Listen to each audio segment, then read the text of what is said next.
Ayat ini adalah ayat yang paling memberi pengharapan bagi pelaku maksiat menurut ya, terutama ahli tauhid menurut Zainal Abidin rahimahullahu taala, dia seorang tabi'in. Kenapa? Karena Allah berfirman, "Innallaha la yaghfiru ay yushraka bih." Sungguhnya Allah tidak mengampuni dosa syirik. Wa yaghfiru ma duna dzalika liman yasha, dan Allah mengampuni dosa selain kesyirikan bagi yang Allah kehendaki. Berarti kalau ada orang meninggal dunia selama dia tidak berbuat kesyirikan, dia masih mungkin diampuni. Dia masih sangat mungkin untuk diampuni. Kalau ada orang meninggal dunia dalam kondisi syirik, sudah tidak akan diampuni. Ya, kekal dalam neraka selama-lamanya. Tapi kalau dia meninggal dalam kondisi bermaksiat, apakah kita bisa vonis masuk neraka? Jawabannya tidak bisa. Karena menurut akidah Ahlus Sunnah wal Jamaah, semua yang melakukan dosa besar selain kesyirikan tahta masyiatillah, di bawah kehendak Allah Subhanahu wa taala. Insya'a adzabahu wa insya'a afa anhu. Kalau Allah berkehendak Allah azab dia, kalau Allah berkehendak Allah akan ampuni dia. Ada orang misalnya qadarullah ya, la qadarullah meninggal dalam kondisi lagi bermaksiat ya. Lagi mencuri, tahu-tahu ditangkap sama masyarakat, dibakar hidup-hidup sama masyarakat. Ini mati konyol bukan? Ini mati konyol, mati su'ul khotimah, mati paling buruk seperti ini. Tapi apakah dia pasti masuk neraka? Jawabannya tidak. Kenapa? Itu bukan dosa syirik. Itu bukan dosa syirik. Ada orang berzina, tahu-tahu meninggal dunia. Dan ini banyak terjadi. Orang bilang meninggal di atas tali pusar. Lagi berzina ya. Berzina di hotel, ketemu dengan cewek panggilan ya. Ya, istrinya tidak tahu dia berzina, tahu-tahu kena serangan jantung, meninggal lagi berzina. Ini namanya su'ul khotimah. Mati dalam kondisi sangat buruk ya. Tapi apakah dia pasti masuk neraka? Jawabannya tidak. Itu dosa, bukan dosa kesyirikan. Ada orang mati gantung diri, bunuh diri. Apakah dia pasti masuk neraka? Jawabannya tidak. Itu dosa. Ya. Tetapi tidak bisa kita vonis dia pasti masuk apa? Neraka. Kenapa? Karena itu bukan dosa kesyirikan. Masih dalam koridor tahta masyiatillah, di bawah kehendak Allah Subhanahu wa taala.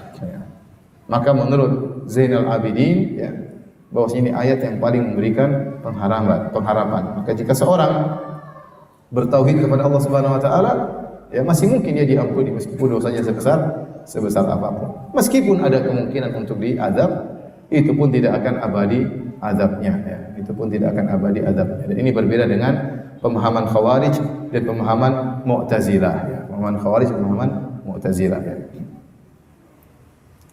Apa perlu saya jelaskan di papan tulis? Ya? Tidak perlu. Perlu? Apa ya, biar kayak belajar gitu.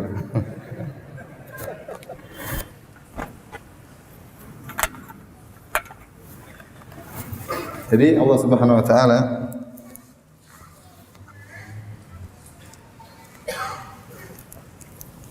ya, Allah berfirman, "Innallaha la yaghfiru ay yushraka bihi wa yaghfiru ma duna dzalika liman yasha." Allah tidak mengampuni dosa syirik dan Allah mengampuni dosa selain kesyirikan. Sehingga timbullah perselisihan tentang pelaku dosa besar. Pelaku dosa besar ya. Ya, maka ada 3 pendapat secara umum ya. Sini Ahlus Sunnah wal Jamaah. Di sini ada namanya kelompok Al-Wa'idiyah. Sini namanya Al-Wa'diyah. Al-Wa'idiyah yaitu yang hanya memperhatikan dalil-dalil ancaman. Ya. Kemudian Al-Wa'diyah yang hanya memperhatikan dalil-dalil harapan, janji Allah. Al-Wa'd artinya janji. Maksudnya harapan. Ahlu sunnah wal jamaah memperhatikan kedua-duanya, memperhatikan ya al-wa'du dan al-wa'id. Al-wa'du artinya harapan, yaitu janji Allah. Al-wa'id artinya ancaman. Sehingga al-wa'idiyah ada dua model. Ada namanya al-khawarij, ada namanya al-mu'tazilah. Al-wa'diyah disebut yaitu al-murji'ah. Al-murji'ah yang parah mengatakan pelaku dosa besar, mereka mengatakan mukminun kamilul iman. Orang mukmin yang sempurna imannya. Ini murji'ah yang parah. Adapun al-khawarij, mereka mengatakan pelaku dosa besar hukumnya kafir. Adapun mu'tazilah, mereka mengatakan hukumnya adalah fi manzilah baina al-manzilatain, yaitu di tengah-tengah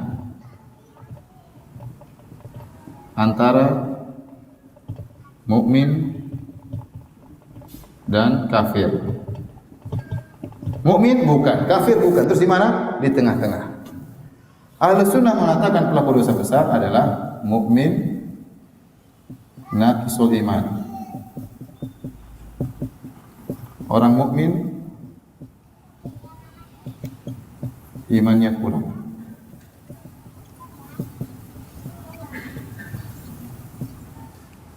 Maka al-khawarij mereka menghukumi pelaku dosa besar dengan orang-orang sebagai kafir. Dan pertama kali muncul khawarij di zaman Ali bin Abi Thalib, tatkala mereka menyuarakan la hukma illa lillah, tidak ada hukum kecuali hukum Allah. Mereka menuduh Ali bin Abi Thalib berhukum dengan hukum selain Allah, maka mereka kafirkan Ali bin Abi Thalib. Mereka menuduh Muawiyah berhukum dengan hukum selain Allah, maka mereka kafirkan Muawiyah. Dan juga mereka mengkafirkan orang yang ridho dengan kesepakatan antara al-hakamain, antara utusan Ali bin Abi Thalib yaitu Abu Musa al-Asy'ari dan utusan dari Muawiyah yaitu Amr bin al-As radhiyallahu anhu, bikin kesepakatan yang setuju semuanya kafir, dianggap berhukum dengan selain hukum Allah. Ini kafir di dunia, ini semua hukum dunia. Di neraka, di akhirat kekal di neraka. Nah, al-wa'idiyah di akhirat apa? Di surga. Ahlus sunnah wal jamaah pelaku dosa besar apa? Tahta masyiatillah.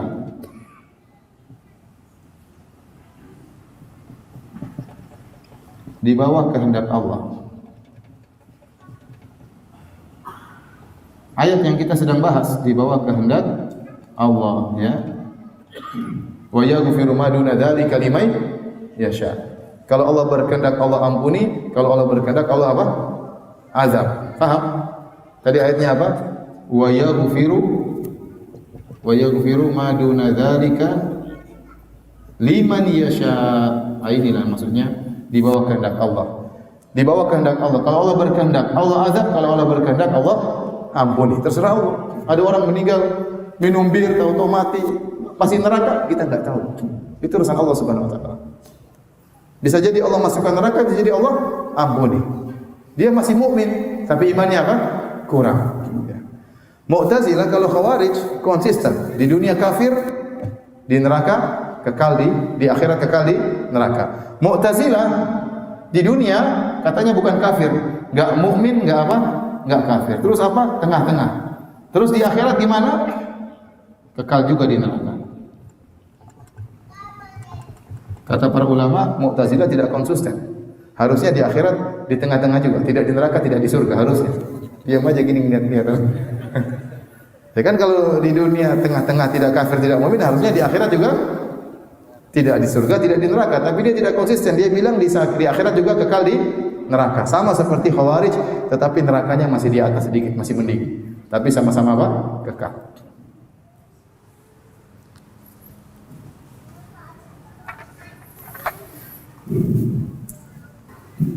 Baik, kita lanjutkan. Kita kembali membacakan buku kitab Al-Itqan ya, fi Ulumil Quran karangan As-Suyuti. Kalau beliau menyebutkan tentang ayat manakah yang paling memberi harapan bagi hamba-hamba Allah, terutama bagi pelaku maksiat. Ini pendapat yang berikutnya. Pendapat berikutnya yaitu dari Ibnu Mubarak. Pendapat Ibnu Mubarak, dia mengatakan ayat yang paling memberi pengharapan adalah dalam surat An-Nur ya. Saya carikan ayat keberapa.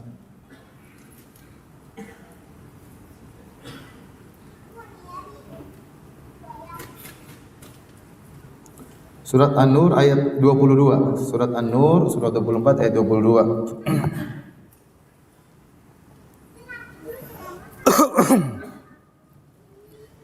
Kata Allah Subhanahu wa taala, dan ini pendapat tadi siapa? Pendapat Ibnu Mubarak. Ibnu Mubarak ini ulama yang hebat, yang disebutkan tidak sembarang ulama yang bisa mengumpulkan banyak kebaikan. Ya. Ada orang yang mungkin dia hanya ahli agama tapi dia ya dalam sisi yang lain dia kurang. Dia bukan mujahid misalnya. Atau dia mungkin alim tapi dia bukan dermawan karena dia tidak punya harta misalnya ya. Dan demikian Ibnu Mubarak dia semuanya ada pada dia. Dia ulama, dia ahli hadis. Dia mujahid fisabilillah, dia juga dermawan, suka apa? Bersedekah. Jadi banyak kebaikan terkumpulkan pada Ibnu Mubarak. Kalau kita baca biografi beliau sangat luar biasa karena dia mengumpulkan banyak kebaikan terkumpulkan pada satu orang. Tapi dia mengatakan inna arja ayatin fil Quran qauluhu ta'ala. Sungguhnya ayat yang paling memberi harapan dalam Al-Quran adalah firman Allah dalam surat An-Nur ayat 22, "Wa la ya'tali ulul fadli minkum was-sa'ati ayyu'tu ulil qurba wal masakin wal muhajirin fi sabilillah wal ya'fu wal yasfahu ala tuhibbuna ay yaghfirallahu lakum." Kata Allah Subhanahu wa taala, dan janganlah orang-orang yang mempunyai kelebihan dan kelapangan di antara kalian, kelebihan harta, kelapangan harta, janganlah dia bersumpah, janganlah mereka bersumpah bahwa mereka tidak akan memberikan bantuan kepada kerabatnya, kepada orang-orang miskin dan kepada orang-orang berhijrah di jalan Allah. Maka hendaknya mereka memaafkan dan berlapang dada. Ala tuhibbuna ay yaghfirallahu lakum, tidakkah kalian suka jika Allah mengampuni kalian? Ayat ini secara sederhana turun kepada Abu Bakar radhiyallahu taala anhu dalam kisah hadisatul ifk ya, tatkala Aisyah radhiyallahu taala anha dituduh berzina dengan Safwan bin Mu'attal As-Sulami ya, kisahnya ma'ruf. Tatkala Aisyah ya, tatkala dia buang tatkala dia terlambat dalam terlambat dalam safar ya, karena dia mencari kalungnya ya, sehingga akhirnya rombongan musafirin sudah pergi, mereka menyangka Aisyah berada di keranda ontanya. Ternyata Aisyah lagi tidak di keranda. Ya, para pengawal Aisyah tidak sadar kalau Aisyah tidak ada di keranda. Kenapa? Karena Aisyah kurus ya, masih remaja dan kurus. Jadi di atas keranda atau di bawah keranda rasanya tidak terlalu beda ya. Sehingga mereka menyangka Aisyah sudah dalam keranda, padahal tidak dalam keranda. Akhirnya mereka pergi. Waktu mereka pergi ternyata Aisyah balik ke tempat tersebut, orang-orang sudah tidak ada. Akhirnya dia pun menunggu di situ sampai pagi. Akhirnya ditemuilah oleh Safwan bin Mu'attal As-Sulami yang dia memang bertugas di bagian belakang barisan. Kalau siapa tahu ada barang yang tertinggal, maka di pagi hari dia ketemu dengan Aisyah. Akhirnya dia pun naikkan Aisyah di atas ontanya, kemudian dia tuntun Aisyah masuk ke kota Madinah di siang hari. Waktu Aisyah masuk dengan laki-laki lain, bukan dengan suaminya Nabi SAW di tengah kota Madinah, maka orang munafik akhirnya menuduh Aisyah berzina dengan Safwan bin Mu'attal As-Sulami. Dan ini berlangsung sampai 1 bulan. Nabi pun bingung, Nabi tidak tahu ilmu gaib, Nabi tidak tahu apa yang terjadi sungguhnya. Sampai Allah turunkan ayat. Sehingga orang-orang munafik memprovokasi, ya, menyebarkan berita dusta bahwasanya Aisyah berzina dengan Safwan bin Mu'attal As-Sulami, sampai akhirnya sebagian para sahabat terprovokasi. Di antaranya adalah Mistah radhiyallahu ta'ala anhu. Mistah ini orang mulia, sahabat mulia, dan dia adalah kerabatnya Abu Bakar radhiyallahu anhu, kerabatnya Aisyah. Selama ini dia miskin dan selama ini Abu Bakar yang memberi nafkah kepada dia. Abu Bakar memberi nafkah kepada dia. Ternyata kalau bahasa kita, air susu dibalas dengan air tuba. Selama ini Abu Bakar berbuat baik kepada Mistah, memberikan bantuan. Ternyata Mistah ikut-ikut mencela Aisyah. Dan Aisyah anaknya Abu Bakar. Ya Abu Bakar ya wajar kalau dia marah. Ya, selama ini saya baikin kamu, kok kamu harusnya bela putri saya, malah ikut-ikutan mencela putri saya, menuduh putri saya sebagai melakukan zina. Maka setelah sebulan kira-kira, akhirnya turun ayat dalam surat An-Nur, ya, 10 ayat atau lebih membela Aisyah radhiyallahu taala anha. Ternyata Aisyah bersih, ya, dibela langsung oleh Allah Subhanahu wa taala. Dari atas langit yang 7 Allah bela Aisyah radhiyallahu taala anha. Kemudian akhirnya Abu Bakar marah, dia mengatakan, demi Allah saya tidak mau kasih lagi nafkah kepada Mistah. Jadi Abu Bakar marah. Waktu Abu Bakar marah, tidak memberi, ya karena dia tahu Mistah keliru. Ternyata selama ini nuduh Aisyah berzina, ternyata keliru. Allah bela malah. Ya, sebagai hukuman dia tidak memberi nafkah lagi kepada Mistah. Maka Allah tegur Abu Bakar dalam surat ini. Kata Allah, wala ya'tali ulul fadli minkum was-sa'ati an yu'tu ulil qurba wal masakin wal muhajirin fi sabilillah. Janganlah orang yang memiliki kelebihan harta, memiliki lapangan bersumpah untuk tidak memberi bantuan kepada karib kerabatnya, itu Mistah. Ya. Kata Allah, wal ya'fu wal yasfahu. Hendaknya mereka, yaitu Abu Bakar radhiyallahu anhu, memaafkan dan berlapang dada. Yang menakjubkan di akhir ayat, Allah mengatakan, ala tuhibbuna ayyaghfirallahu lakum? Tidakkah kalian suka jika Allah mengampuni kalian? Untuk perhatikan di sini ada perubahan kata ganti, perubahan dhamir. Kata ganti. Allah mengatakan hendaknya mereka. Itu kata ganti orang berapa? Oh ya, antum belajar bahasa Indonesia tidak? Kata ganti orang pertama, orang kedua sama orang ketiga. Mereka itu orang ketiga. Kata Allah hendaknya mereka memaafkan dan berlapang dada. Kemudian Allah ganti, Allah rubah kata gantinya, apakah kalian? Jadi kata ganti orang kedua. Apa kalian tidak suka jika kalian diampuni oleh Allah Subhanahu wa taala? Berarti ayat ini meskipun turun kepada mereka, kepada siapa? Abu Bakar dan yang semisalnya, ternyata berlaku juga bagi kalian. Ternyata berlaku juga bagi kalian, ya. Karena kalau kata gantinya masih kata ganti orang ketiga, seakan-akan hanya berlaku kepada Abu Bakar. Tapi Allah rubah kata gantinya, ala tuhibbuna ayyaghfirallahu lakum? Tidakkah kalian suka jika Allah mengampuni kalian? Berarti ayat ini mencakup seluruh umat Islam. Di mana sisi ayat ini memberi pengharapan? Di sisinya, karena kalau kita memaafkan orang lain, kita diampuni oleh Allah. Itu maksudnya.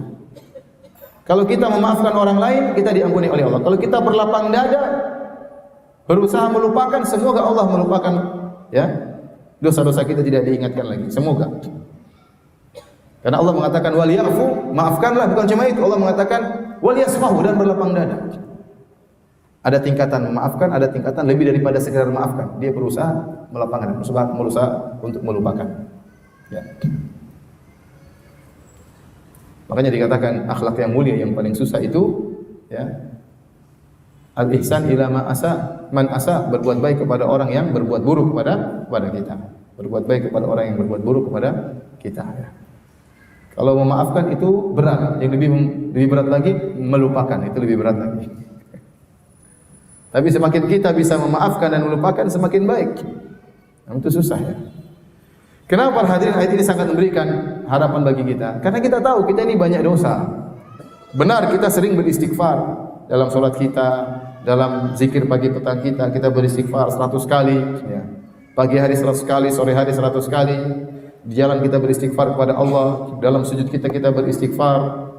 Ya. Kalau kita umroh kita beristighfar, haji kita beristighfar. Tapi siapa yang jamin bahwasanya seluruh dosa-dosa kita diampuni oleh Allah Subhanahu wa taala? Tidak ada yang jamin.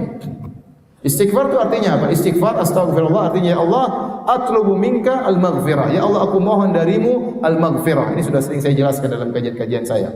Dan al-maghfirah itu artinya ya Allah, tutuplah dosa-dosaku dan hilangkanlah dampak buruk dari dosa-dosaku. Karena dosa itu sangat mudah dibongkar oleh Allah dan pasti ada dampak buruknya. Al-maghfirah diambil dari kalimat mikfar. Mikfar adalah helm yang dipakai oleh prajurit yang memiliki dua fungsi. Fungsi pertama menutup kepala sang prajurit, yang kedua melindungi dari hantaman pedang dari musuh.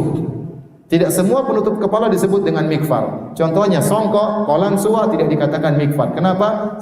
Fungsinya cuma satu, hanya menutup. namun dia tidak melindungi. Sorban juga tidak dikatakan mikfar, karena fungsinya cuma satu, hanya menutup, tidak melindungi. Adapun helm yang dipakai prajurit fungsinya dua, menutupi dan melindungi. Nah, demikianlah kita mohon kepada Allah maghfirah. Astaghfirullah artinya, ya Allah, aku mohon kepada Engkau dua perkara, ya Allah. Pertama, tutupilah aib dosa-dosaku. Jangan Kau bongkar di dunia, apalagi di akhirat. Ini yang pertama. Yang kedua, janganlah Engkau beri dampak dari dosa-dosaku, karena dampak dosa bisa di dunia, terlebih lagi di akhirat. Dosa itu pasti ada dampaknya. Anda gelisah, Anda sedih, Anda sakit, ya, Anda khawatir, ya, Anda galau, itu akibat dosa. Itu akibat apa? Dosa. Orang kalau istiqamah dia tidak khawatir, tidak ragu. Kata Allah, innal ladzina qalu rabbuna Allahu tsumma istaqamu fala khaufun 'alaihim wa lahum yahzanun. Sungguhnya orang-orang yang istiqamah, yang berkata kami beriman, tsumma istaqamu, Rabbuna Allah, kata mereka, Rabb kami adalah Allah. Tsumma istaqamu, kemudian mereka istiqamah, fala khaufun 'alaihim wa lahum yahzanun, tidak ada kekhawatiran bagi mereka dan tidak ada kesedihan. Yang berlalu tidak mereka sedihkan, membuat mereka sedih, yang akan datang tidak membuat mereka galau. Itu orang istiqamah. Kapan kita galau, kapan kita sedih, kapan kita khawatir? Karena ada dosa yang kita lakukan.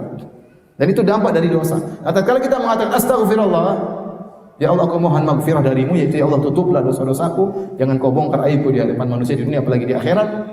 Yang kedua, jangan Kau berikan dampak maksiat kepada diriku.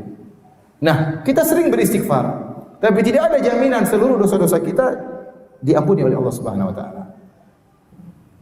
Bisa jadi ada dosa-dosa yang tidak Allah ampuni. Ada cara lain agar dosa-dosa tersebut diampuni oleh Allah. Caranya Anda mengampuni orang lain.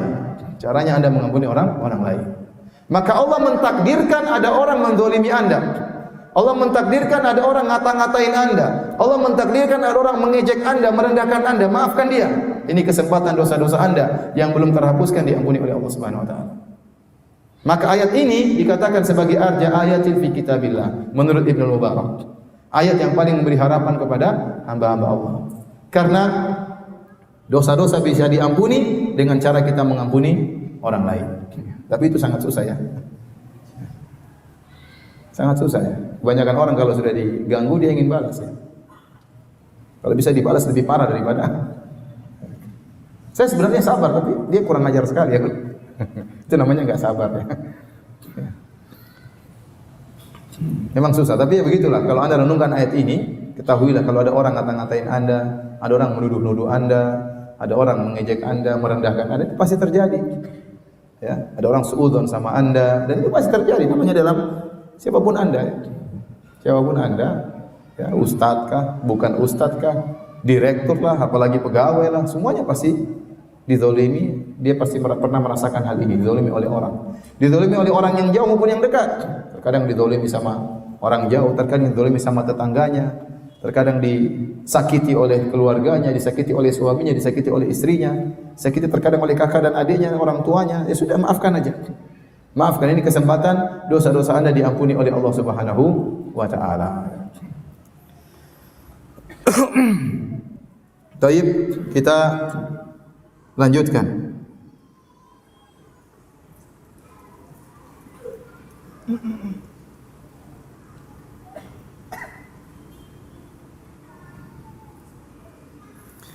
Ayat yang lain yang dikatakan oleh sebagian salaf bahwasanya ayat tersebut sangat memberikan harapan kepada Allah Subhanahu wa taala, yaitu dalam surat At-Taubah ayat 102. Dalam surat At-Taubah ayat 102 Allah Subhanahu wa taala berfirman, wa akharuna i'tarafu bi dzunubihim khalatu amalan salihan wa akhara sayyi'a asallahu ayatuba alaihim innallaha ghafurur rahim. Dan ada pula orang-orang lain yang mengaku dosa-dosa mereka. I'tarafu bi dzunubihim, mengakui dosa-dosa mereka. Khalatu amalan salihan wa akhara sayyi'ah. Dan mereka mencampurkan antara amal saleh dengan keburukan. Ini kebanyakan kita seperti itu. Yang murni saleh terus ya susah, ya. Kebanyakan kita mencampurkan antara amal kebaikan dengan amal keburukan. Asallahu ayatuba alaihim, semoga Allah mengampuni, menerima taubat mereka. Innallaha ghafurur rahim. Semoga Allah menerima taubat mereka, dan sungguhnya Allah Maha Pengampun lagi Maha Penyayang. Ini ayat bercerita tentang suatu kaum yang paling banyak model manusia seperti ini, mencampurkan antara kebaikan dengan apa? Keburukan. Selama Anda mengakui dosa-dosa Anda masih bisa diampuni oleh Allah Subhanahu wa taala. Makanya ayat tersebut dibuka wa akharuna i'tarafu bidzunubihim. Dan ada sekelompok orang yang mereka i'tarafu bidunubihim. Mereka mengaku bahwasanya mereka hamba-hamba Allah yang penuh dengan dosa. Bukan berarti mereka tidak punya kebaikan, punya kata Allah. Khalatu amalan salihan wa akhara sayyi'an. Mereka mencampurkan antara amal saleh dengan amal keburukan. Kebanyakan kita seperti itu. Kebanyakan kita seperti itu. Apalagi zaman sekarang. Siapa yang bisa di zaman sekarang ini menjaga pendengarannya, menjaga penglihatannya, menjaga lisannya, menjaga tangannya, tidak komentar, tidak nulis? Siapa? Ya. Kalau sudah lihat sesuatu pingin komentar, lihat sesuatu pingin nulis, dan tulis komentar terkadang celaan, terkadang tuduhan, terkadang analisa yang ngawur, ya, dan macam-macam. Pandangan, siapa yang bisa jaga pandangannya? Ya. Apalagi di zaman sekarang ini, fitnah kita bawa kemana-mana, fitnah di HP kita. Siapa orang punya akun Twitter, Facebook, Instagram tidak pernah lihat maksiat? Siapa coba? Tidak ada, kecuali orang buta yang lihat maksiat.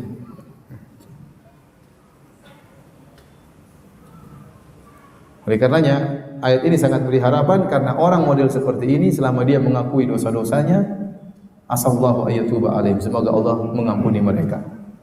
Kemudian kata Allah Subhanahu wa taala, innallaha ghafurur rahim, sesungguhnya Allah Maha Pengampun lagi Maha Penyayang. Ini adalah ayat yang paling berikan pengharapan menurut Abu Utsman An-Nahdi rahimahullahu taala, ya. Sezaman dengan Al-Imam Al-Bukhari kalau tidak salah ulama ini, Abu Utsman An-Nahdi rahimahullahu taala.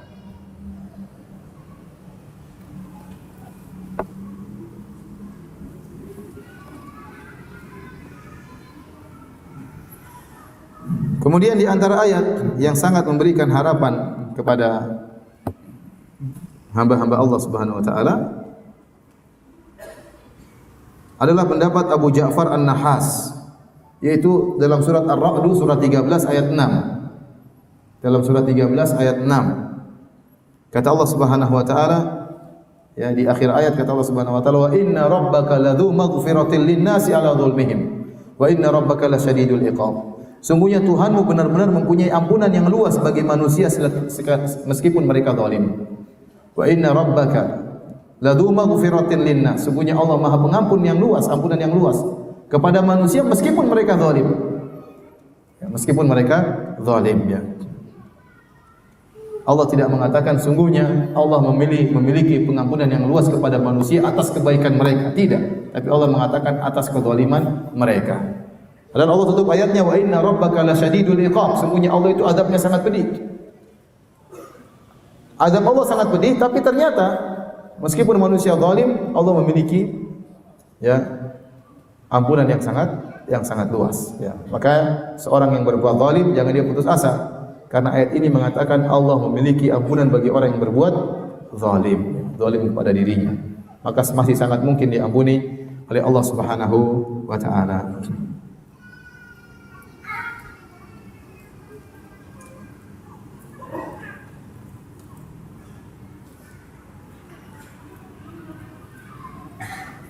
Kemudian di antara ayat yang sangat memberikan pengharapan menurut pendapat sebagian ulama salaf, ya,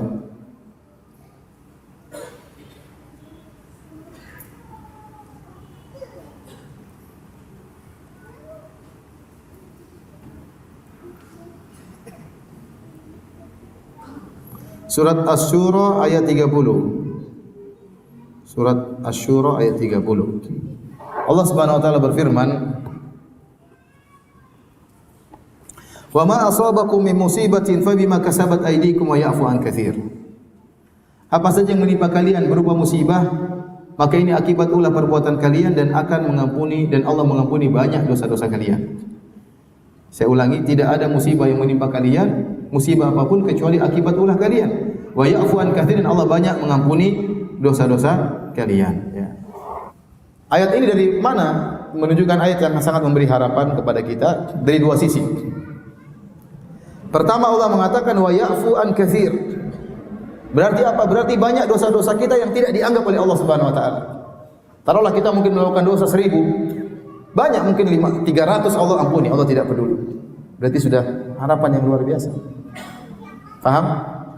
Jadi Allah mengatakan ma asabakum min musibatin fa bima kasabat aydikum wa ya'fu an katsir. Ya, betapa banyak dosa-dosa, tidak ada satu musibah pun yang menimpa kalian kecuali akibat ulah perbuatan kalian, dan Allah mengampuni banyak. Jadi banyak dosa-dosa yang Allah ampuni. Allah kasih gratisan begitu saja. Dan Allah sangat baik ya ikhwan. Coba, kurang baiknya apa Rabb kita? Kalau kita melakukan satu perbuatan baik, dipahala 10 kali lipat minimal.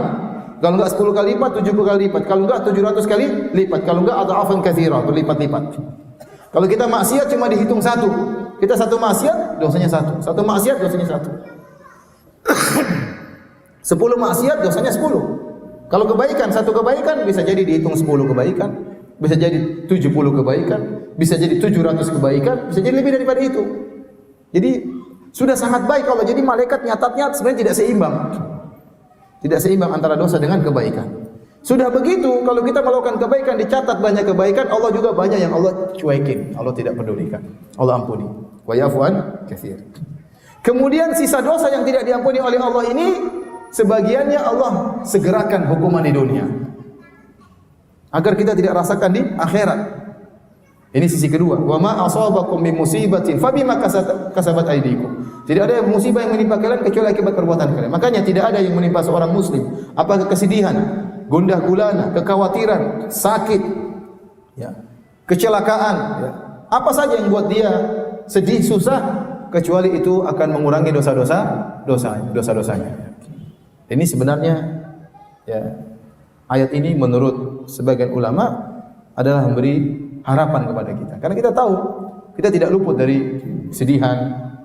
Terkadang kita gelisah, terkadang kita sakit. Sudah, itu semua mengurangi dosa-dosa kita. Kita tidak tahu, makanya Rasulullah SAW mengatakan la tasubbul humma. Janganlah kalian mencaci maki demam. Kalian tidak tahu demam itu banyak mengurangi dosa-dosa kalian. Seandainya kalian tidak kasih demam, bahaya di akhirat. Tapi jangan minta demam ya. Tapi kata Nabi, kalau kalian terkena demam, kata Nabi la tasubbul humma. Jangan kalian mencaci maki apa? Demam. Kalian tidak tahu bahwasanya di balik demam itu banyak sekali dosa-dosa kalian yang Allah gugurkan. Banyak yang dosa yang Allah gugurkan. Jadi sebenarnya musibah ayat ini, subhanallah, terkadang kita bingung mana sisi harapannya. Orang dengar ma asabakum musibatin fa bima kasabat aydikum.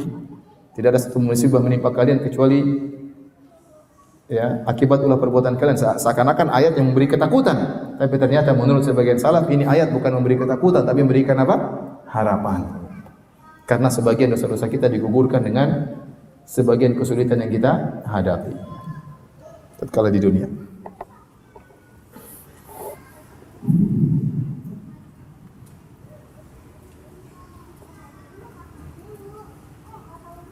Taib.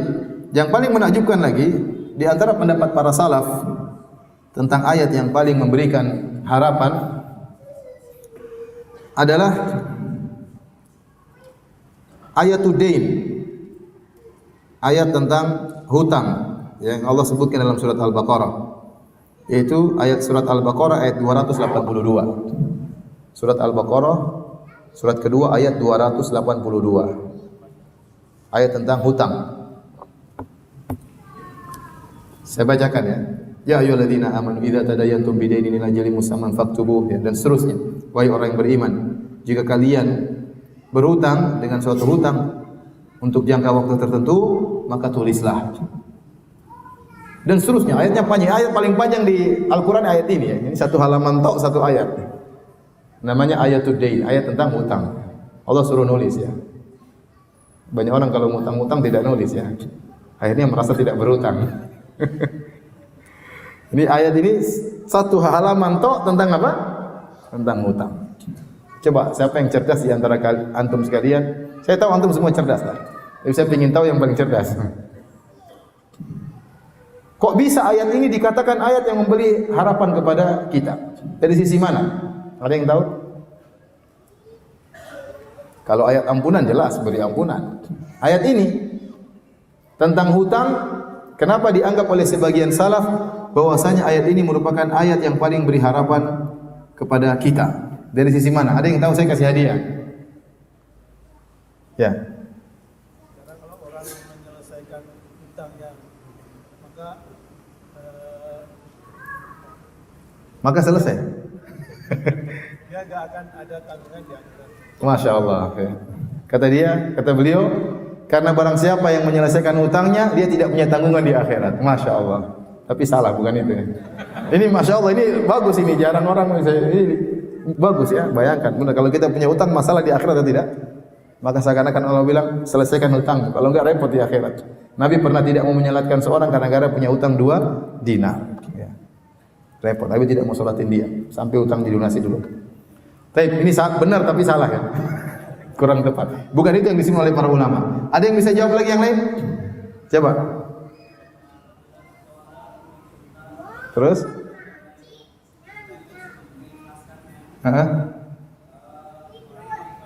Diampuni dosa-dosanya. Kata beliau ini juga canggih ya. Barang siapa yang beri hutang kepada orang lain, kemudian dia ikhlaskan, tidak usah dia tagih, dia relakan, maka akan diampuni dosa-dosanya. Mantap, tapi bukan itu jawabannya.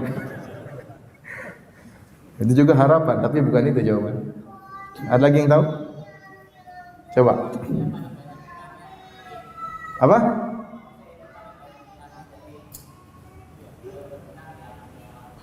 Manusia paling banyak apa? Hutangnya. Saya kurang paham, gimana? Manusia itu pasti punya hutang. Insya Allah Allah ampuni. Siapa bilang? Kalau kita punya hutang sama orang, kita mati tidak bayar, repot urusannya. Allah tidak bilang Allah ampuni, tidak ya. Repot ya. Ya. Ya. Saya juga berharap begitu, tapi bukan begitu. Ada lagi yang bisa jawab?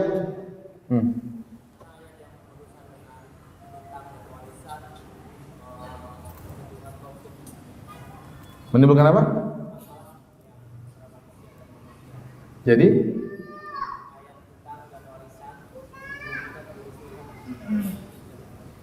oh, jadi hati-hati begitu maksudnya. Kata beliau, karena ayat utang dan warisan itu bikin masalah banyak di dunia, maka hati-hati. Jadi Allah ingatkan kalian hati-hati supaya selamat di akhirat, jangan sampai terjebak dalam masalah utang piutang. Ini bagus juga sebenarnya, canggih-canggih antum ya. Hebat-hebat tapi salah semua. Dua lagi terus sudah ya.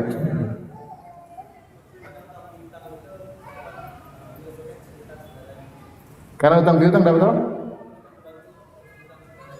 Masya Allah.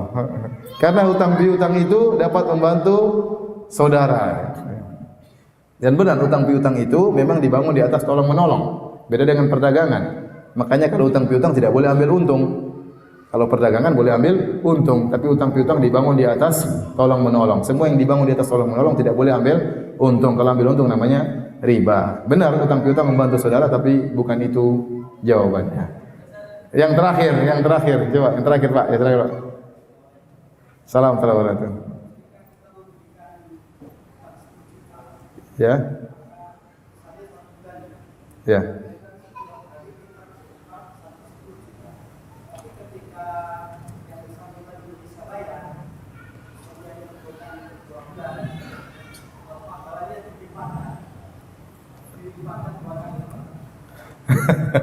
Jadi kata beliau, barang siapa yang kasih hutang sama orang, dia dapat pahala banyak ya. Ditunda lagi dapat pahala lagi ya. Jadi memang aturannya kalau kita kasih hutang sama orang ada 3 kemungkinan. Pertama kita ikhlaskan, maka pahalanya sangat besar. Yang kedua kita turunkan, harusnya dia hutang dia 10 juta kita suruh bayar 5 juta. Ini juga kita akan diampuni oleh Allah Subhanahu wa taala. Sama seperti jawaban pertama tadi. Kalau kita memaafkan orang dalam hutang piutang, kita juga dimaafkan oleh Allah. Kalau kita utang maafkan separuh, tetap kita juga diampuni oleh Allah Subhanahu wa taala. Atau kita tunda, nanti saja kamu bayar, kita pun diampuni oleh Allah Subhanahu wa taala. Tapi bukan itu jawabannya ya. Saya mau jawaban sesuai dengan yang ada di buku ya. Saya bacakan ya, kata As-Suyuti rahimahullahu taala, ayatul dain wa wajhuhu anna Allah arsyada ibadahu ila masalihihim ad-dunyawiyah hatta intahatil inayatu bi masalihim ila amrihim bi kitabid dain al-katsir wal akhir. Fa muqtada dhalik ya turja afuhu anhum li dhuhuril inayah al-'azimah bihim. Kata Suyuti rahimahullah taala, ayat tentang hutang yang sangat panjang itu ayat terpanjang dalam Al-Qur'an, ayat hutang.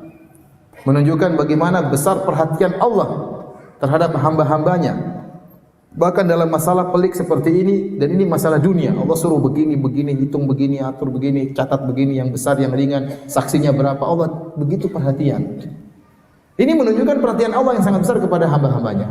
Karena kita tahu betapa besar perhatian Allah terhadap hamba-hambanya, sampai masalah hutang seperti ini Allah perhatikan secara detail, maka kita harapkan tatkala di akhirat Allah perhatian juga terhadap kita sehingga maafkan kita. Itu maksudnya. Paham? Sudah. Antum benar semua, cuma saya mau yang seperti ini, paham? Jadi antum salah semua ya. Baik.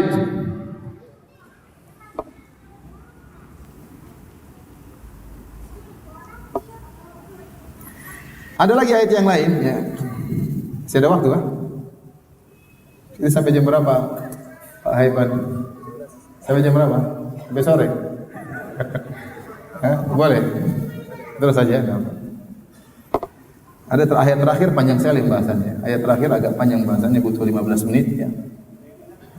Nanti kita tutup dengan ayat tersebut. Baik. Di antara ayat yang sangat memberikan harapan kepada kita yaitu in tajtanibu kaba'ira ma tunhauna anhu. Ya. Saya carikan ayatnya.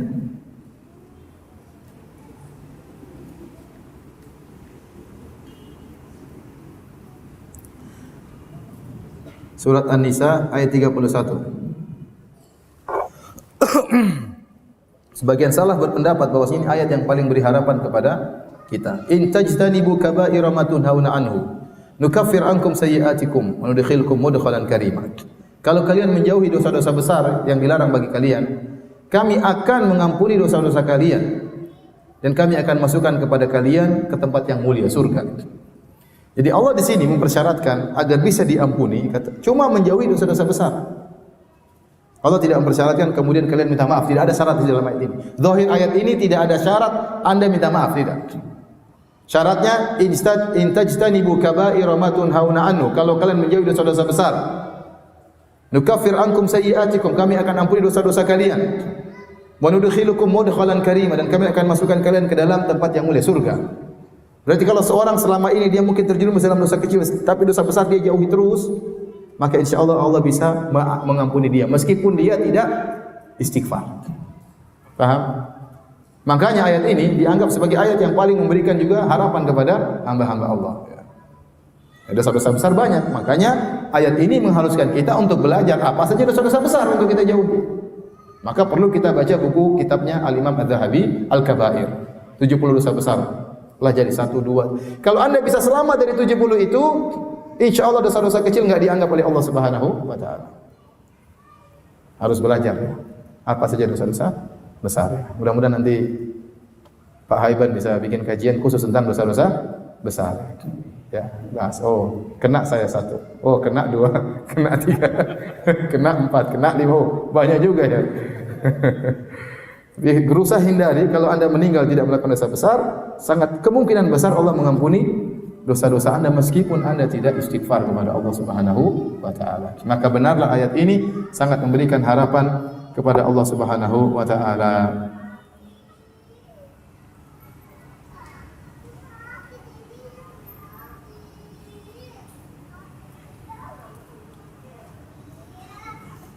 Baik hadirin dan hadirat yang dirahmati Allah Subhanahu wa taala, saya sampaikan aja ayat yang terakhir ya. Ayat yang terakhir ya, dalam surat Fatir. Kalau enggak salah 32 33, coba dilihat. 32 33 ya.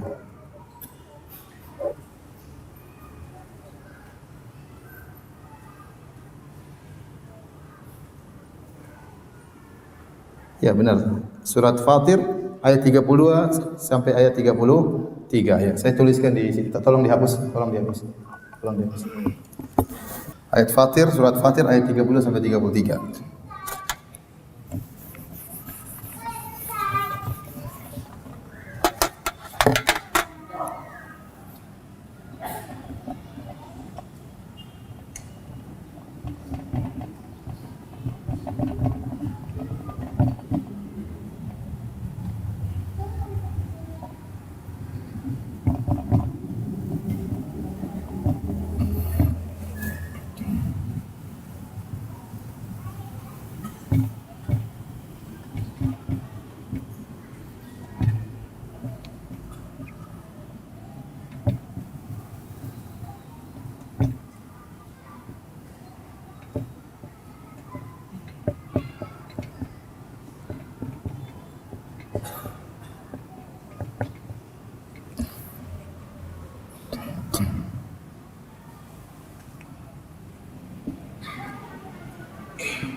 dan seterusnya ya. Tidak apa-apa kita lanjutkan. Wa qalu alhamdulillahilladzi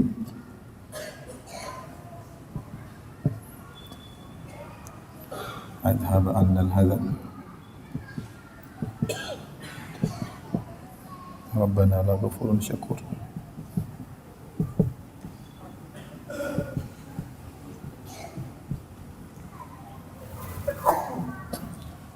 Alladzi ahallana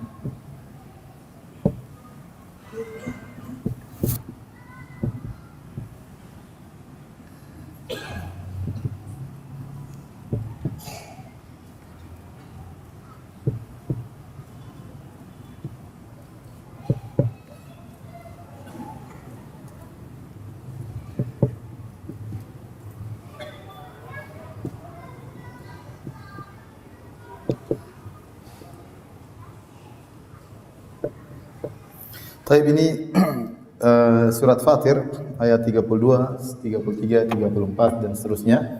Perhatikan sini. Ayat ini menurut tadi saya katakan siapa Syekh Muhammad Al-Amin Syinqiti dalam kitabnya Adwaul Bayan. Syekh Muhammad Al-Amin Syinqiti gurunya Syekh Al-Abbad Abdul Masih Al-Abbad hafizahullah taala. Dia punya buku sangat indah namanya Adwaul Bayan. Itu buku tafsir yang sangat luar biasa ya. Seorang yang punya inayah perhatian terhadap buku tafsir harus baca tafsir dari buku itu karena luar biasa, beliau sangat hebat dalam apa? Menafsirkannya.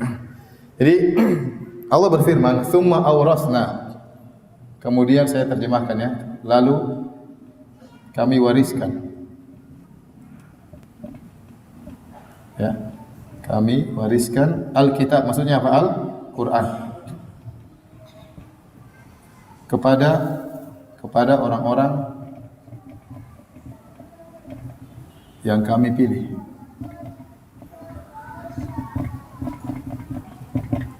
Di antara hamba-hamba kami, dari hamba-hamba kami. Di antara mereka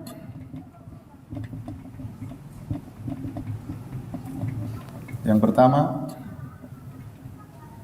zalim terhadap diri sendiri. Yang kedua muqtasid. Yang kedua tengah-tengah.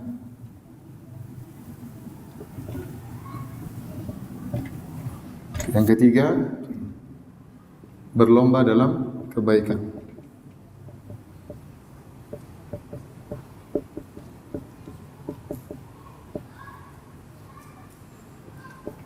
Berlomba dalam kebaikan dengan izin Allah. Dengan izin Allah. Dzalika huwal fadlul kabir. Ini adalah kemenangan yang karunia yang besar. Karunia yang besar. Jannatu adnin yadkhulunaha. Mereka masuk surga Aden yang kekal. Yuhallawna fiha, dihiasi dengan gelang-gelang yang terbuat dari emas dan mutiara. Libasuhum, pakaian mereka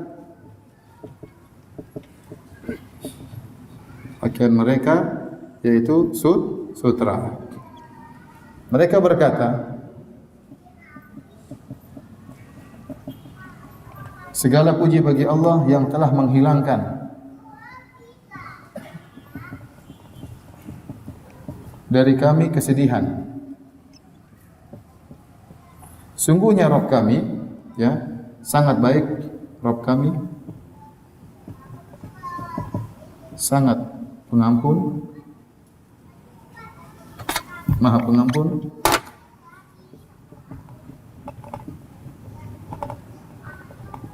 kalau syakur itu artinya apa? Maha membalas, maha berterima kasih, maksudnya maha membalas apa?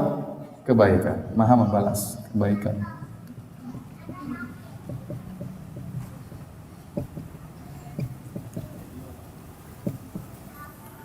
Alladzina ahallana darul maqamah, yang menempatkan kami kepada negeri yang abadi, tempat tinggal negeri yang abadi. Itu surga. Min fadlihi, karena karunia-Nya.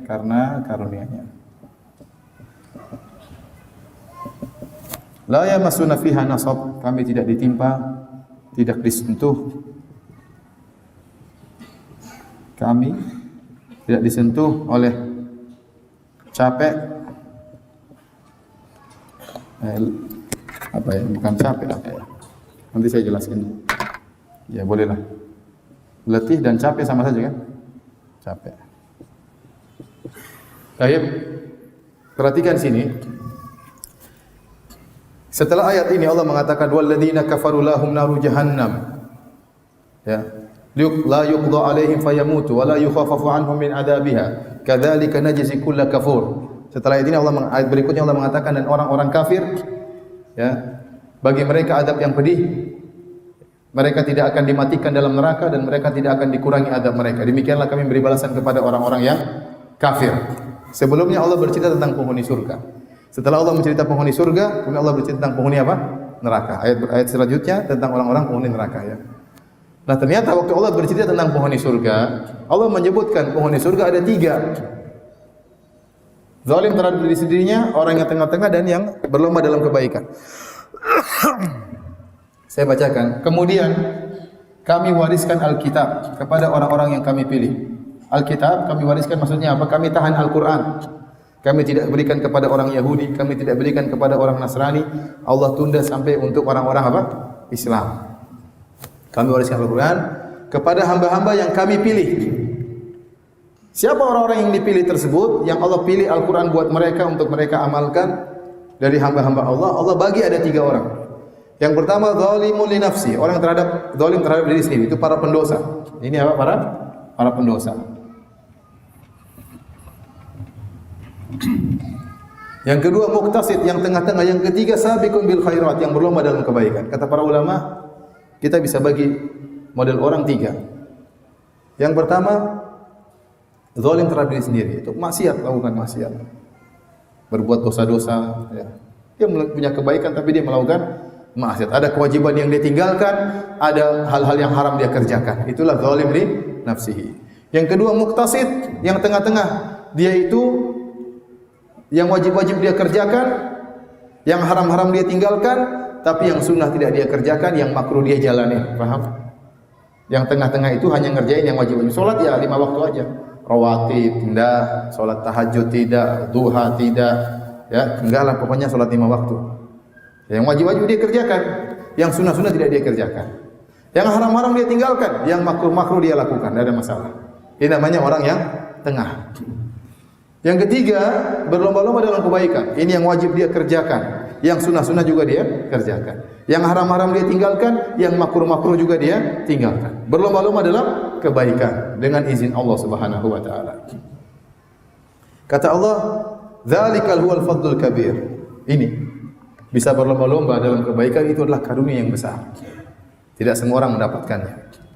Setelah itu yang menakjubkan di sini, ini yang saya inti ayatnya. Allah mengatakan, "Jannatu adnin yadkhulunaha." Ini yang kata para ulama ada waw di sini. Ya, kata sebagian ulama, "Hukka an yuktab bima il ainain." Kata mereka, waw ini ya, antuktab, dia berhak untuk ditulis dengan air mata. Ya, kenapa? Karena kata Allah mereka masuk surga. Allah mengatakan mereka. Padahal Allah bercerita tentang 3 model orang. Allah tidak mengatakan yang masuk surga cuma yang terakhir, yang apa? Yang semangat dalam berbuat kebaikan atau yang kedua. Tapi kata Allah mereka. Berarti mereka ini termasuk juga di dalam yang ini. Para pendosa. Paham? Para pendosa. Makanya sebagian ulama mengatakan ini waw luar biasa, namanya wawul jamaah yang menunjukkan mereka, dan ini mencakup 3 model orang ini, yang pertama, yang kedua dan ketiga.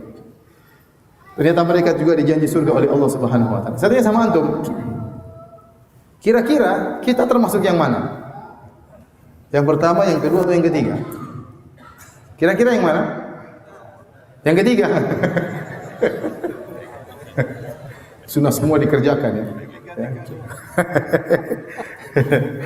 Mudah-mudahan, kalau mudah-mudahan yang ketiga yang mudah-mudahan. Saya tidak bicara tentang mudah-mudahan, saya bicara tentang kenyataan.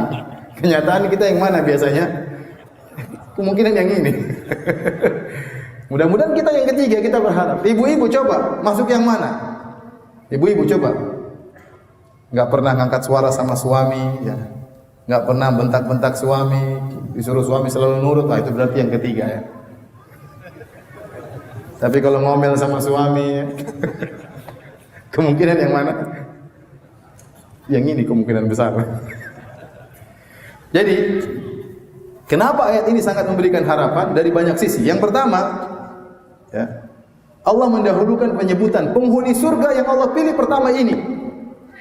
Nomor satu, Allah tidak mengatakan nomor satu yang berbuat baik, berlomba dalam kebaikan. Tapi Allah sebutkan yang pertama ini. Kenapa? Bukan dia yang terbaik, dia yang paling buruk. Tapi kata para ulama, karena kebanyakan manusia modelnya yang ini. Karena kebanyakan manusia modelnya yang ini, maka dia disebutkan dulu. Waktu Allah menyebutkan jenis ketiga, yang ketiga sabiqun bil khairat, orang yang berlomba dalam kebaikan, Allah buat dia tidak ujub, supaya dia tidak ujub, kata Allah biiznillah. Kamu itu bisa berlomba dengan kebaikan karena izin siapa? Allah. Jangan kau ujub. Kau bisa demikian karena ini izin Allah, dan memang itu karunia yang besar. Kau bisa berlomba-lomba dalam kebaikan. Jadi ayat ini sangat memberikan harapan. Kemudian setelah itu Allah mengatakan jannatu adnin yadkhulunaha. Mereka masuk dalam surga seluruhnya, baik yang pertama, yang kedua maupun yang ketiga. Maka ayat ini sangat memberi harapan. Zalimu li nafsi, tinggal para ulama khilaf, apa maksudnya zalimu li nafsi? Berbuat zalim kepada dirinya sendiri. Ada yang mengatakan bukan pelaku dosa besar. Orang berbuat maksiat yang penting dia tidak melakukan dosa besar. Ya. Ada yang mengatakan termasuk pelaku dosa besar. Hindari jangan sampai mendolimi orang lain. Hati-hati. Ini mendolimi diri sendiri. Ente mungkin maksiat, tapi jangan dolimi orang lain. Supaya Anda masuk dalam golongan ini. Ya. Maka ayat ini sangat memberikan harapan. Kita lanjutkan. Setelah itu Allah mengatakan, yuhallawna fiha min asawira min dhahab. Mereka masuk dalam surga dihiasi dengan gelang-gelang yang terbuat dari emas. Dihiasi, ini kalau antum belajar bahasa Arab, i'rabnya adalah hal. Hal itu artinya dalam kondisi. Dalam kondisi. Artinya mereka begitu masuk surga langsung dalam kondisi memakai gelang-gelang terbuat dari emas dan dari mutiara. Kata para ulama seperti Syaukani dalam Fathul Qadir, ini dalil bahwasanya orang kalau masuk surga langsung dapat kenikmatan, tidak ada tertunda kenikmatan sama sekali. Begitu masuk surga langsung dia terhiaskan dengan tubuhnya dengan apa? Gelang-gelang dari emas. Kalau laki-laki di dunia tidak pakai gelang, tidak boleh pakai baju sutra, tidak boleh pakai mutiara dalam tubuhnya, tapi di akhirat dihiasi tubuh mereka dengan apa? Gelang-gelang terbuat dari emas, ya. Dan juga dari mutiara, dan dia juga memakai kain apa? Baju sutra. Di dunia boleh enggak laki-laki pakai sutra? Enggak boleh, hukumnya haram. Boleh enggak laki-laki pakai emas? Enggak boleh. Tapi tatkala Allah mengatakan yuhallawna fiha, mereka begitu masuk surga dalam kondisi sudah demikian, ini menunjukkan kenikmatan mereka begitu masuk surga tanpa tertunda sama sekali, langsung dapat kenikmatan. Ya. Kalau di dunia kita melakukan kenikmatan, kita tunggu kebahagiaan, kita tunggu di surga, tidak begitu masuk langsung bahagianya. Makanya Imam Ahmad pernah ditanya, kapan kita istirahat? Kata Imam Ahmad, tidak ada istirahat. Kalau kaki sudah masuk di surga, baru itu istirahat. Selama kaki belum menginjakkan tanah surga, tidak ada istirahat. Kita selalu berpindah dari satu keletihan ke keletihan yang lain. Di dunia dengan keletihan, lahir dengan kesusahpayahan, ya. Kemudian cari kerja dengan susah payah, menjalani kehidupan keluarga dengan susah payah, dalam alam kubur dengan susah payah, dibangkitkan dengan susah payah, dihisab dengan susah payah, ditimbang amalan susah payah, lewat sirat dengan susah payah. Begitu kaki masuk surga baru yang ada kebahagiaan. Kata Allah Subhanahu wa taala, "Wa qalu alhamdulillahilladzi adhaba 'annal hazan." Maka mereka mau surga, mereka langsung puji Allah. Kata mereka, segala puji bagi Allah yang telah menghilangkan bagi kami kesedihan. Tidak ada kesedihan sama sekali. Ya. Dulu di dunia sedih ini, sedih anu, sedih macam-macam. Ya. Tidak ada. Di dunia ini banyak sebab kesedihan. Ada orang tidak sakit, tidak apa, lihat orang lebih ganteng, dia sedih. Kenapa saya tidak ganteng seperti dia?